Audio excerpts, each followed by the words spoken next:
আসসালামু আলাইকুম। সবাইকে স্বাগত জানাচ্ছি। আমি নাসরুল ইসলাম তন্ময়। শুরুতে বিআরবি কেবল সংবাদ শিরোনাম জানিয়ে দেব এই মুহূর্তে হাতে পাওয়া সর্বশেষ গুরুত্বপূর্ণ আপডেট বাংলা সংবাদ। শুরুতেই থাকছে ছাত্র জনতার ব্যাপক আন্দোলনের মুখে প্রধানমন্ত্রীর পদ থেকে পদত্যাগ করে গত মাসে ভারতে পালিয়ে যাওয়া শেখ হাসিনার দেশে ফেরা নিয়ে কথা বলেছেন সজীব ওয়াজেদ জয়। প্রিয় দর্শক, তাহলে কি শেখ হাসিনা দেশে ফিরছেন? কি বলেছেন সজীব ওয়াজেদ জয় জানাবো বিস্তারিত, সঙ্গে থাকুন। এবারে জানাবো দীর্ঘ ৩ দশক পর বাংলাদেশের সরকার প্রধানের সঙ্গে মার্কিন প্রেসিডেন্টের বৈঠকের খবরে আনন্দ উচ্ছ্বাস প্রকাশ করেছেন যুক্তরাষ্ট্রে বসবাসরত প্রবাসী বাংলাদেশিরা। বিরল এই বৈঠককে বাংলাদেশের জন্য অত্যন্ত গর্বের বলে জানিয়েছেন প্রবাসের বিভিন্ন শ্রেণী পেশার মানুষ। জানাবো জনগণ নয়, শেখ হাসিনার সঙ্গে বন্ধুত্ব চায় ভারত।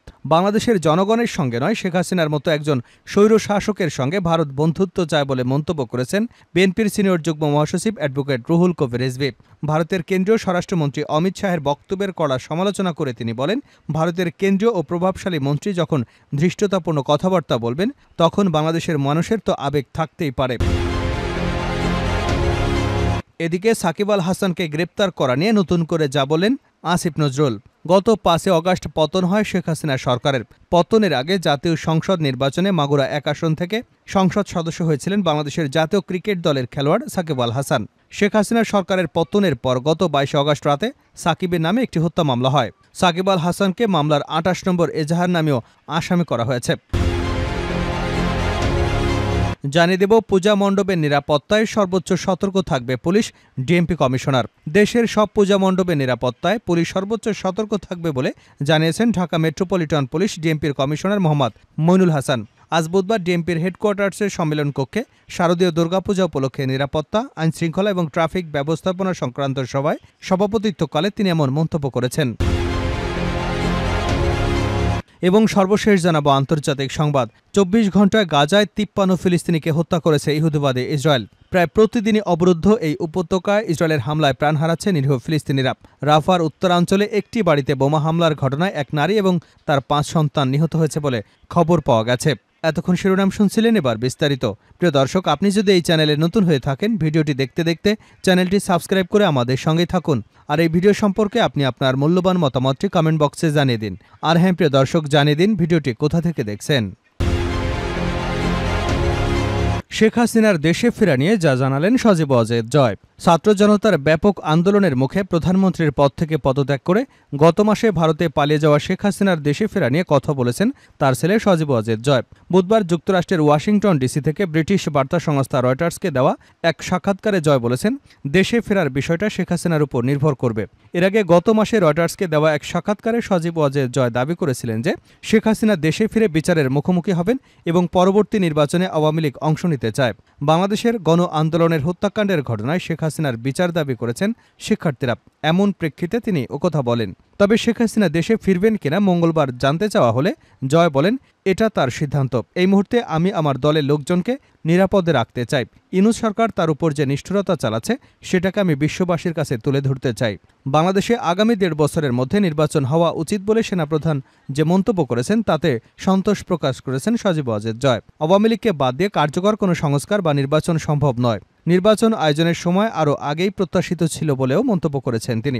সোমবার রয়টার্সে প্রকাশিত এক সাক্ষাৎকারে সেনাপ্রধান ওয়াকারুজ্জামান বলেছেন, বাংলাদেশে ১.৫ বছরের মধ্যেই গণতান্ত্রিক প্রক্রিয়ার উত্তরণ হওয়া উচিত বলে মনে করেন তিনি। তবে পরিস্থিতি যাই হোক না কেন তিনি ডক্টর মোহাম্মদ ইউনূসের নেতৃত্বাধীন অন্তর্বর্তী সরকারকে সমর্থন দিয়ে যাবেন। আর ওই বক্তব্যের প্রতিক্রিয়ায় মঙ্গলবার রয়টার্সকে দেওয়া সাক্ষাৎকারে সজীব ওয়াজেদ জয় বলেন, শেষ পর্যন্ত আমরা একটা সময়সীমা পেয়েছি, এতে আমি খুশি। কিন্তু আমরা দেখতে পাচ্ছি একটি অসাংবিধানিক অনির্বাচিত সরকার দেশে নানা সংস্কারের কথা বলছে, যা পরিস্থিতিকে আরও খারাপ করে তুলবে। শেখ হাসিনা পালিয়ে যাবার পর পুলিশ বাহিনী অকার্যকর হয়ে পড়লে সেনাবাহিনী গুরুত্বপূর্ণ ভূমিকা পালন করতে শুরু করে। তবে সজীব ওয়াজেদ জয় বাংলাদেশের সেনা অভ্যুত্থানের অতীত কিছু উদাহরণ তুলে ধরেন। তিনি বলেন, দেশের সবচেয়ে পুরনো এবং বৃহত্তম রাজনৈতিক দলকে বাদ দিয়ে কোনো গ্রহণযোগ্য সংস্কার বা নির্বাচন করা অসম্ভব। তার ভাষ্য, এটা অন্তর্বর্তী সরকারের উপর নির্ভর করছে যে তারা আওয়ামী লীগের সঙ্গে আলোচনা করবে নাকি তাদের মতো করে নির্বাচন আয়োজন করবে। জো বাইডেন ডক্টর ইউনূস বৈঠক উচ্ছ্বাসিত প্রবাসীরা। দীর্ঘ ৩ দশক পর বাংলাদেশের সরকার প্রধানের সঙ্গে মার্কিন প্রেসিডেন্টের বৈঠকের খবরে আনন্দ উচ্ছ্বাস প্রকাশ করেছেন যুক্তরাষ্ট্রে বসবাসরত প্রবাসী বাংলাদেশিরা। বিরল এই বৈঠকে বাংলাদেশের জন্য অত্যন্ত গর্বের বলে জানিয়েছেন প্রবাসের বিভিন্ন শ্রেণী পেশার মানুষ। তারা জানিয়েছেন মাত্র ১ মাসের কিছু বেশি সময়ের মধ্যে মার্কিন প্রেসিডেন্টের সঙ্গে বৈঠক একটি নজিরবিহীন ঘটনা। এই বৈঠকই প্রমাণ করে আগামী দিনে যুক্তরাষ্ট্রের সঙ্গে বাংলাদেশের কূটনৈতিক সম্পর্ক কতটুকু গভীর হবে।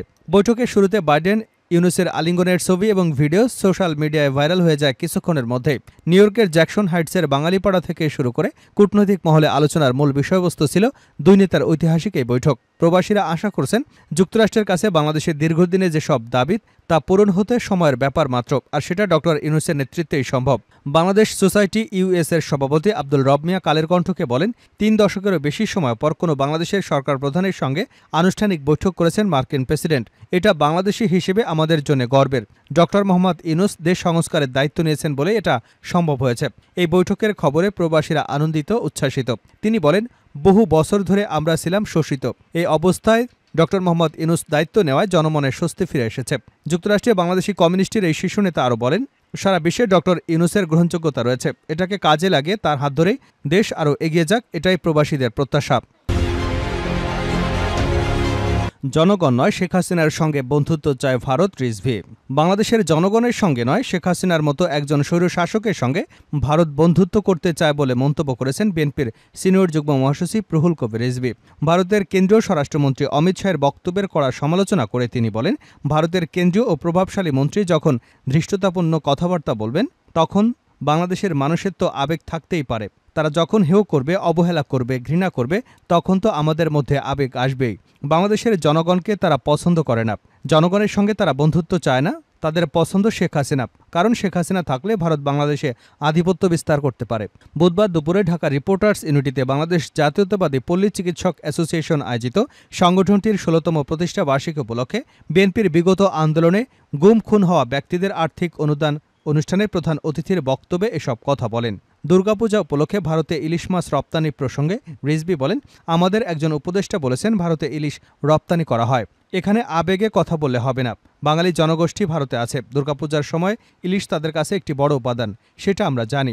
আমরা কোনোদিনই ইলিশ রপ্তানিতে বাধা দেইনি। কিন্তু ভারতের স্বরাষ্ট্রমন্ত্রী যখন বলেন বাংলাদেশি অবৈধ অনুপ্রবেশকারীদের উল্টো করে ঝুলিয়ে সোজা করবে, তখন তো আমাদের মধ্যে আবেগ তৈরি হবেই। দলটির মুখপাত্র বলেন, আমাদের গোটা জাতিই তো নিজ দেশে নিজ রাষ্ট্রের ব্যাপারে অত্যন্ত আবেগপ্রবণ। ভারতে ইলিশ মাছ রপ্তানি হতেই পারে, কিন্তু ভারতের স্বরাষ্ট্রমন্ত্রীর বক্তব্যের পর আমি কেন বলবো না আমরা ইলিশ মাছ দেব না। সাকিবকে গ্রেপ্তার করা নিয়ে নতুন করে যা বললেন আসিফ নজরুল। গত ৫ আগস্ট পতন হয় শেখ হাসিনা সরকারের। পতনের আগে জাতীয় সংসদ নির্বাচনে মাগুরা ১ আসন থেকে সংসদ সদস্য হয়েছিলেন বাংলাদেশ জাতীয় ক্রিকেট দলের খেলোয়াড় সাকিব আল হাসান। শেখ হাসিনা সরকারের পতনের পর গত ২২ আগস্ট রাতে সাকিবের নামে একটি হত্যা মামলা হয়। ৫ আগস্ট গার্মেন্টস কর্মী রুবেলকে হত্যার নির্দেশদাতা হিসেবে ক্রিকেটার সাকিব আল হাসানের বিরুদ্ধে ডিএমপির আদাবর থানায় একটি হত্যা মামলা দায়ের হয়। সাকিব আল হাসানকে মামলার ২৮ নম্বর এজাহারিও আসামি করা হয়।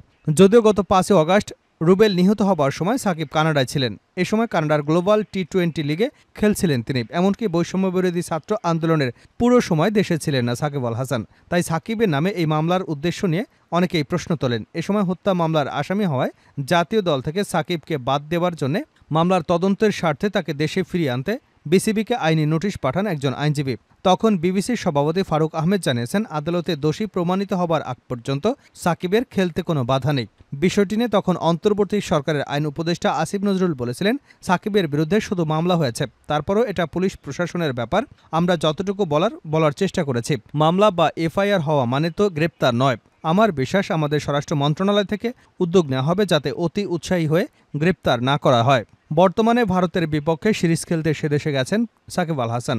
এর আগে পাকিস্তানের বিপক্ষে সিরিজ শেষে দলের অন্য সবাই দেশে ফিরলেও সাকিব চলে যান ইংল্যান্ডে। ২৪ ঘণ্টায় গাজায় ৫৩ ফিলিস্তিনিকে হত্যা করেছে ইসরায়েল।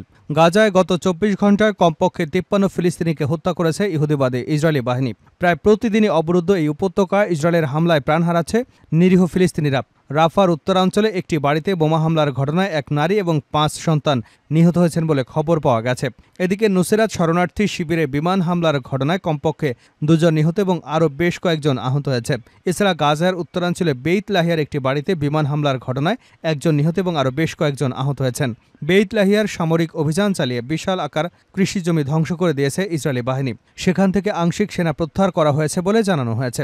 এদিকে কাতারের আমির জানিয়েছেন, গাজায় গণহত্যা চালাচ্ছে ইসরায়েলি বাহিনী। জাতিসংঘের সাধারণ অধিবেশনে বিভিন্ন দেশের নেতারা গাজায় ইসরায়েলি বাহিনীর আগ্রাসনের নিন্দা জানিয়েছেন। গত ৭ অক্টোবর ইসরায়েলের সীমান্তে প্রবেশ করে আকস্মিক হামলা চালায় ফিলিস্তিনি স্বাধীনতাকামী সংগঠন হামাস। এরপরেই গাজায় পাল্টা আক্রমণ চালায় ইসরায়েল। প্রায় ১১ মাস ধরে গাজায় ধ্বংসযজ্ঞ চালাচ্ছে ইসরায়েলি সৈন্যরা।